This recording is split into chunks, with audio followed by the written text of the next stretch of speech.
नमस्कार दोस्तों, आप सभी का गृह दिन पर स्वागत है। आज हम बात करने वाले हैं खुश रहने के बारे में कि 365 दिन खुश कैसे रहें। तो इसके लिए एक मेरे पास बुक है जिसमें कुछ अच्छे से तथ्य बताए गए हैं, जिसके बारे में मैं आपको पढ़कर सुनाना चाहूँगा।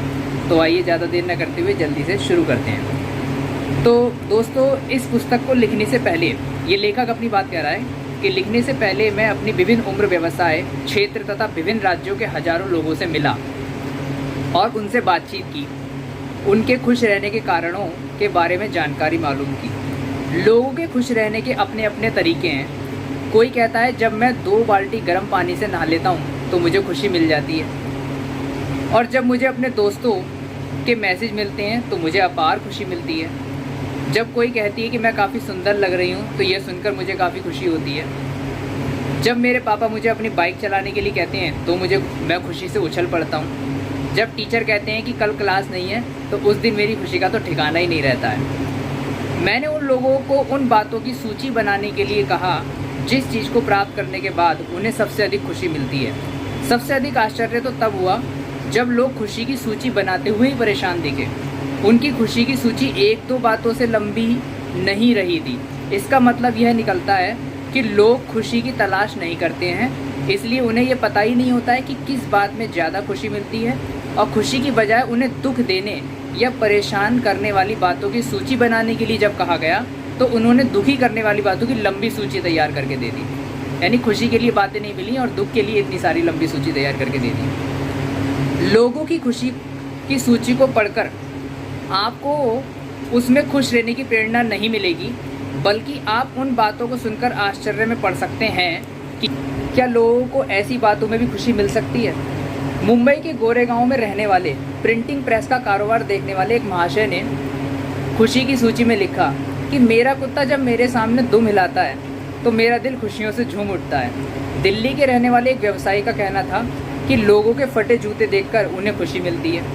इलाहाबाद के एक युवक ने कहा कि आसमान में छाए बादलों के समूह को देखकर मुझे अपार प्रसन्नता होती है। ऐसा मेरे साथ भी होता है। पटना के रहने वाले तथा नागपुर में पढ़ाई करने वाले एक छात्र ने सूची में लिखा कि बिल्डिंग की लिफ्ट में चढ़ने उतरने में बड़ी खुशी मिलती है।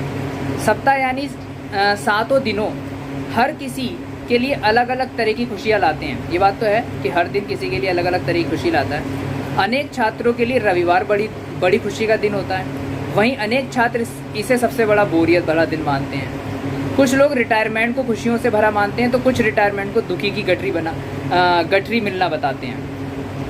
कानपुर में रहने वाली सुरेखा कहती हैं कि मैं जब आईने के सामने खड़ी होती हूँ तो अपने आप से बात कर मुझे अपार खुशी मिलती है। दिल्ली की मंजू कहती हैं कि जब मुझे कोई अच्छा सा कमेंट देता है तो मुझे खुशी मिलती है। पटना की रहने वाली लेखिका पूजा कहती हैं कि जब मेरी रचनाएं कहीं छपती हैं या स्वीकृति पत्र मिलता है तब मुझे खुशी मिलती है। नागपुर की 22 वर्षीय सारिका फिल्म की शौकीन है। उनका कहना है कि जब मैं फर्स्ट शो फिल्म देखती हूँ तब मुझे खुशी मिलती है।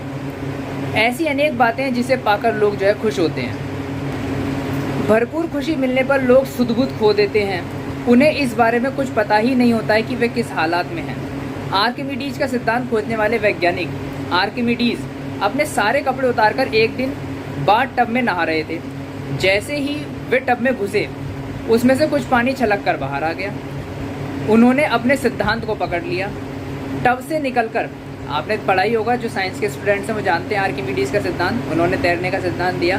उन्होंने बताया था कि पानी में कोई चीज़ डालो तो वो उतनी जगह का पानी निकलकर बाहर आ जाता है ना। कुछ इस तरीके का उन्होंने सिद्धांत दिया था। तो जब वो टब में घुसे नहाने के लिए और उनके जाने से टब का पानी बाहर छलक कर आ गया, तो इसी बात से उन्होंने अपना सिद्धांत बना दिया। टब से निकलकर वे तुरंत अपनी प्रयोगशाला की ओर भागने लगे और उस वक्त उनके शरीर पर एक भी कपड़ा नहीं था। वे चिल्लाते जा रहे थे, यूरेका यूरेका, यानी मिल गया मिल गया। यूरेका यूरेका वो अपनी भाषा में बोल रहे थे। इसका मतलब था मिल गया मिल गया। अब ऐसी एक कहानी और दिलचस्प कहानी है। क्रिकेट मैच के दौरान मंदिरा बेदी उतनी उत्साह में थी, कमेंट्री करती थी, कभी कभी कमेंट्री की है मंदिरा बेदी ने, सब जानते हैं। तो उन्होंने अपने कपड़ों का होश ही नहीं रहा। इसका सीधा प्रसारण टीवी के माध्यम से पूरी दुनिया में होता रहा। इसमें मंदिरा को कोई फ़र्क नहीं पड़ा, वे अपनी खुशी को लेकर ही व्यस्त थी। जिन लोगों को खुश रहने की आदत होती है वे हर हाल में खुश रहते हैं। इसलिए तो लोग जहाँ कहीं भी रहते हैं, हिमालय की बर्फ़बारी चाहे पहाड़ी पर हो या समुद्र के किनारे हो या सुदूर जंगल में हो या रेगिस्तान में हो, उन्हें वहाँ रहने की मजबूरी है, यह बात नहीं। वह वहाँ खुश हैं इसलिए वहाँ रहते हैं। ओशो एक वैज्ञानिक है, उनके अनुसार सच्ची खुशी वह नहीं है जो हम चाहते हैं। एक पल की खुशी दूसरे पल दुखों की सौगात भी बन जाती है। जब हम खुश होते हैं तब हमारे मन के किसी कोने में उसके ख़त्म होने का डर भी रहता है। रुपया, पैसा, प्रसिद्धि भी बहुत ज़्यादा खुशियाँ दे दें, ऐसा नहीं होता। एक लॉटरी पाने वाला ज़िंदगी भर खुश नहीं रह सकता।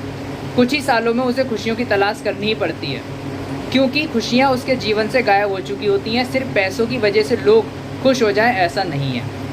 उनका जीवन भी तनावों से भरा होता है। सब कुछ होने के बाद भी वे आत्महत्या करने जैसे खतरनाक कदम भी उठा लेते हैं। जो हमेशा हंसता है वह दुनिया का सबसे खुश व्यक्ति हो, ऐसा नहीं कह सकते।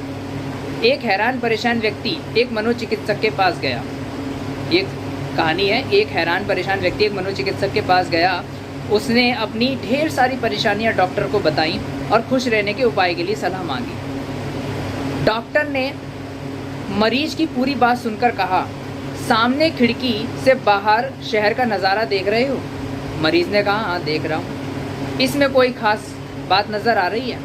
वो कहता, नहीं ऐसी कोई ख़ास बात नज़र नहीं आ रही है। क्या आपको पता है कि इन दिनों शहर में सर्कस आया हुआ है? सर्कस ने शहर के लोगों के मन में खुशियाँ भर दी हैं। मरीज ने आश्चर्य से पूछा, वह कैसे? लगता है तुमने अभी तक सर्कस ही नहीं देखा है। एक काम करो, आज शाम तुम सर्कस देखने के लिए जाओ। उस सर्कस में एक दुबला पतला मरियल सा जोकर है जो अपने कारनामों से लोगों को हंसा हंसा कर लोटपोट कर देता है। जब तुम उसे देखोगे तो तुम्हें उससे खुश रहने की प्रेरणा मिलेगी। डॉक्टर, वो कहता है, डॉक्टर ऐसा नहीं हो सकता। डॉक्टर ने फिर आश्चर्य से पूछा, भाई क्यों? डॉक्टर साहब, उस सर्कस का जोकर मैं ही हूँ। चेहरे पर हंसी और मुस्कान को देखकर खुशी को परिभाषित नहीं किया जा सकता। खुशी चेहरे पर ही नहीं, अंतर की गहराई में होती है। जो चेहरे पर झलके ये ज़रूरी नहीं है। उन सबके खुश रहने की बातों को जानकर मैं इस निष्कर्ष पर पहुंचा कि खुश रहने का कोई फॉर्मूला नहीं होता। लोग अपने आप में खुश रहते हैं। किसे किस बात में खुशी मिलेगी ये कहा नहीं जा सकता। वे खुद भी सही नहीं बता सकते कि उन्हें किस बात पर खुशी मिलेगी। हर कोई अपने आप में खुश रहता है, अपने आप में दुखी रहता है। खुश रहने का लोगों का अपना अपना ही सिद्धांत है, अपना अपना तरीका है, अपना अपना विचार है। हर किसी सिद्धांत, विचार या तरीका दूसरे से मेल खा जाए ऐसा हमेशा संभव नहीं है।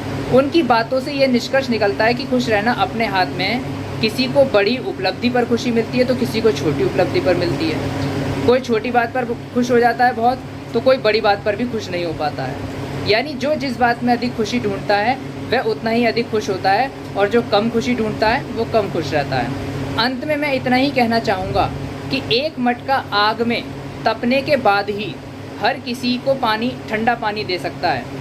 बांसुरी गर्म छड़ को बर्दाश्त कर अपने अंदर से संगीत की मीठी तान निकाल सकती है। खुशियाँ दिखाई नहीं देती, महसूस की जाती हैं। खुशियाँ हमारे आसपास ही बिखरी पड़ी हैं, बस उन्हें समेटने की ज़रूरत है, सुनहरे पलों में कैद करने की ज़रूरत है।